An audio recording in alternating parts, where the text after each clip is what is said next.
Coucou tout le monde, je suis toujours Pauline de la page Facebook By Popo et de l'Instagram By Popo. On se retrouve aujourd'hui pour une vidéo astuce. C'est vrai que je reçois régulièrement des messages et des commentaires en me disant « Mais comment tu fais pour coudre autant ?» Alors j'ai pas de pouvoir magique, je vous assure. Bon, hormis le fait que je sois ultra passionnée, j'ai quand même 2-3 petites astuces et je me suis dit que ce serait sûrement chouette de vous les partager en vidéo. Alors la première astuce, c'est que au lieu d'épingler, j'utilise beaucoup les petites pinces clip. Et franchement, ça va tellement plus vite pour maintenir deux tissus ensemble. Vous avez juste une petite pression à faire, alors qu'avec l'épingle, il va falloir que vous piquiez dans votre tissu, que vous repassiez encore dans l'autre. Et franchement, c'est pas grand chose, mais je vous assure que ça fait gagner beaucoup de temps. En plus, pour beaucoup de tissus, ça permet de pas les abîmer, comme je pense le simili-cuir, le jersey où votre aiguille peut déformer un peu le tissu, mais c'est pas adapté effectivement à tous les tissus. Donc ça, c'est un petit peu à vous de jauger, mais pour les jerseys, franchement, c'est super. Si vous avez une surjeteuse, c'est génial parce que ces petits clips là, vous êtes sûr de pas les oublier quand vous passez sous le couteau parce que littéralement ça ne rentre pas. Moi ça m'est arrivé au tout début où j'avais une surjeteuse, il y a une épingle qui est passée et le couteau il était mort, franchement j'étais écœurée et du coup j'ai pris cette habitude d'utiliser le maximum les clips pour plus que ça se reproduise et franchement je suis vraiment ravie de cette habitude, ça fait gagner beaucoup de temps. La deuxième astuce, ça va être une astuce pour assembler vos patrons PDF.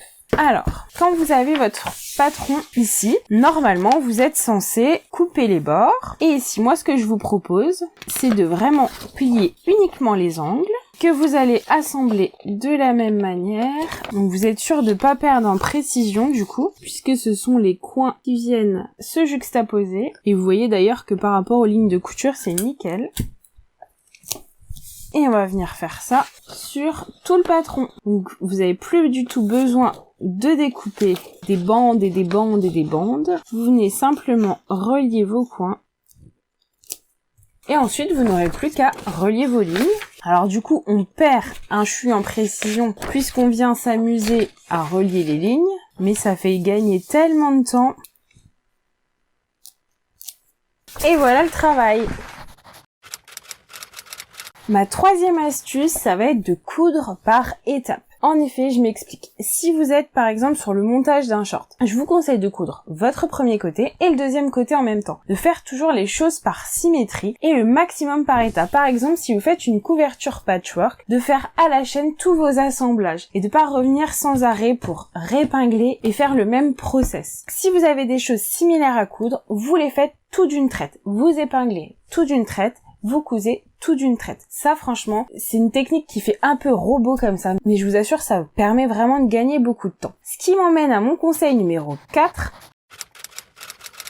c'est de procéder par étapes. Par exemple, si vous êtes sûr de vouloir coudre 2 ou 3 patrons dans les prochains jours ou semaines, je vous conseille de faire toutes vos impressions des 3 patrons, d'assembler vos PDF par exemple le temps d'une soirée, la soirée suivante de les décalquer et la soirée suivante de découper. Seulement à l'étape de la couture où vous allez reprendre chaque patron séparément. Mais franchement, ça aussi, ça fait gagner beaucoup de temps puisque votre matériel est déjà sorti, vous avez déjà le coup de main, donc vous gagnez en rapidité. Personnellement, je procède souvent comme ça. Après, j'avoue que c'est un peu rébarbatif de faire qu'une soirée de découpe de PDF, mais c'est tellement plaisant quand on fait une soirée spéciale couture.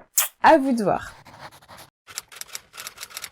Mon cinquième conseil, ça peut paraître un peu évident, mais franchement, réutilisez vos patrons. Parfois, on coud un patron et on le coud une seule fois. Franchement, si c'est un patron coup de cœur, c'est vraiment une grosse erreur parce que si vous êtes bien dedans, pourquoi aller chercher et acheter d'autres patrons alors que vous aimez celui-ci? Il y a que vous dans votre garde-robe qui savez que vous avez des patrons avec les mêmes coupes. Sincèrement, les gens, ils font pas du tout attention. Donc vraiment, si vous avez des patrons coup de cœur, simplement réutilisez-les. Et dans ce cas-là, du coup, vous n'avez pas besoin de réimprimer le patron s'il s'agit d'un PDF, le redécalquer, et rien que ça, ce sont des étapes qui prennent quand même pas mal de temps. Donc voilà, si vous avez des chouchous, sélectionnez-les. Après, c'est clair que si vous avez cousu un patron et que vous n'êtes pas super contente et qu'au porté c'est pas top, là c'est normal, il n'y a pas de souci, ou si vous avez carrément envie d'une autre pièce, ok. Mais si vous cousez autant que moi, sincèrement, réutilisez vos patrons chouchous, ça fait gagner beaucoup de temps.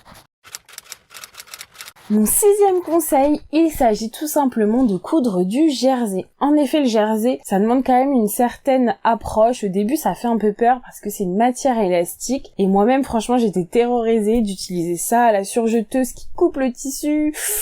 Mon Dieu, c'est super flippant. Mais en fait, il y a qu'en faisant qu'on apprend. L'avantage du jersey, c'est qu'il y a très rarement besoin d'une doublure. Parce que quand on y réfléchit bien, un vêtement doublé, c'est quasiment 2 fois le vêtement qu'on réalise, puisqu'on fait déjà la partie extérieure et la partie doublure qui reprend beaucoup d'enchaînement du vêtement en lui-même, alors qu'avec le jersey comme ici par exemple, je n'ai pas de doublure. Donc en fait on va 2 fois plus vite pour monter un vêtement en jersey. D'autre part, avec le jersey, si vous avez la chance d'avoir une surjeteuse, elle va couper vos bords super net en même temps d'assembler le tissu. Donc ça aussi, ça fait gagner beaucoup de temps. Parce que moi, je vois les projets en chaîne et trame, je les couds déjà à la machine et ensuite je les surgèle. Après, ça dépend un peu des modèles, mais souvent ça se passe comme ça. Du coup, ça fait 2 étapes, alors qu'avec le jersey, on fait tout ça en une seule étape. Mon 7e conseil, ça va être pour toutes les femmes ou les hommes peut-être qui nous regardent, qui sont super occupés comme moi, par exemple avec les loulous, le travail. Et ben ce que je fais, c'est que chaque 10 minutes dans la journée où je peux avancer une petite étape, je le fais. Même si c'est que 10 minutes. Par exemple, mes enfants vont sous la douche, si mon repas est déjà prêt, hop, je vais aller par exemple couper mes patrons PDF. Et je vais avancer comme ça petit à petit. Et je sais pas si vous vous rendez compte, mais 10 minutes par-ci, 10 minutes par-là, 10 minutes par-là, et ben on va facilement gagner 1 heure sur la journée. Et du coup, ça c'est vraiment une super astuce. J'y croyais pas trop avant de tester. Donc c'est pas moi qui l'ai inventé. Je crois que ça vient d'un scientifique ou quelqu'un qui faisait du développement personnel. Je saurais pas vous citer son nom et c'est bien dommage, mais franchement ça c'est génial pour avancer sur tous les projets qu'on a, et d'ailleurs pas qu'en couture. Ce qui m'emmène d'ailleurs à mon 8e conseil. L'idéal, franchement, si vous le pouvez, c'est d'avoir tout votre matériel à portée. À mes débuts en couture, je vivais en appartement, j'avais pas de pièces dédiées à la couture, et franchement rien que de se dire je vais devoir sortir mon matériel, faire quelque chose, tout ranger parce qu'après j'aurai ou besoin de la table ou j'ai du monde qui vient à la maison, bah honnêtement, rien que ça me tuait l'envie de faire quoi que ce soit. Et alors pas à chaque fois bien heureusement, mais franchement souvent c'était compliqué. Alors que si vous avez la chance d'avoir un petit coin ou une pièce dédiée, quand vous laissez tout sorti, ça vous permet vraiment de gagner du temps. Vous arrivez et psychologiquement vous pouvez déjà vous mettre en plein dans le projet, vous n'avez pas toute cette démarche de rangement à faire. Après je suis bien consciente que c'est pas évident pour tout le monde et que ça va pas être possible pour tout le monde. Peut-être que si vous n'avez pas d'enfants, vous pouvez vous permettre de laisser des choses par exemple un peu traîner sur la table basse pour pouvoir justement réutiliser cette méthode des petites 10 minutes que vous grappiez par-ci par-là. Voilà, à réfléchir si vous pouvez pas vous dégager une petite table dans un petit coin qui vous permettrait du coup d'avoir quand même pas mal de choses à porter.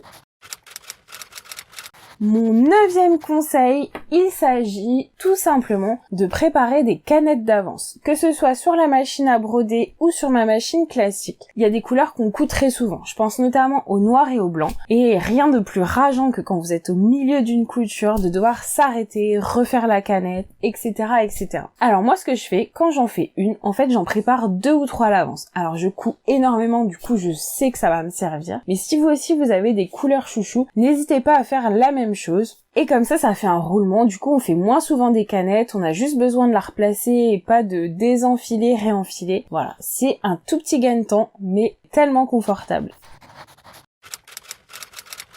Mon 10e conseil, attention, j'ai vraiment peur de lire vos commentaires, mais personnellement, je ne coupe aucun fil. Du moment où je couche sur mon ouvrage, je ne coupe pas les fils, d'autant plus que je couds énormément de jersey. Donc quand les coutures sont reprises par une autre ligne de couture, la surjeteuse vient couper mes fils. Donc franchement, ce serait vraiment une perte de temps pour moi que de les couper. Par contre, quand j'assemble, je suis super vigilante que mes fils ne passent pas sur l'avant. Mais franchement, quand ça arrive, il n'y a pas mort d'homme. À la fin de mon ouvrage, je le mets sur l'envers et je reprends tous les fils qui traînent, je les coupe un à un, mais ça revient un petit peu à ce que je vous disais tout à l'heure, c'est que je fais les choses par étapes, alors que si je devais coudre, prendre mon ciseau, couper mon petit fil, recoudre. En fait, ça fait plein de gestes en plus, alors que quand on fait toujours tout d'un coup, vraiment par technique, et ben ça fait gagner du temps. Du coup, en plus, ça, je peux tout à fait le faire dans le salon avec mes enfants, quand ils sont juste à côté ou occupés à autre chose. Je coupe tous mes petits fils, je fais mes petites finitions devant la télé avec ma famille. Du coup, je gagne du temps et quand je retourne dans mon atelier, et ben je peux faire autre chose. Les petites finitions comme ça, franchement, ça prend du temps. Vraiment, je vous invite à essayer cette technique. J'espère que cette vidéo vous a plu. N'hésitez pas à mettre un petit pouce et à surtout vous abonner à la chaîne. Ça fait vraiment super plaisir. Comme ça, vous pourrez être en plus notifié pour les nouvelles vidéos. Si vous aussi vous avez d'autres astuces à partager, franchement, je serai preneuse. Toutes nos astuces mises bout à bout font vraiment gagner beaucoup de temps et permettent de réaliser plein de projets parce que je crois qu'on est quand même super nombreuses à toujours se dire si j'avais plus de temps, j'aimerais faire plus de couture. Et ben voilà, j'espère que cette vidéo vous a aidé. Je vous fais plein de bises créatives et je vous dis à très bientôt. Salut!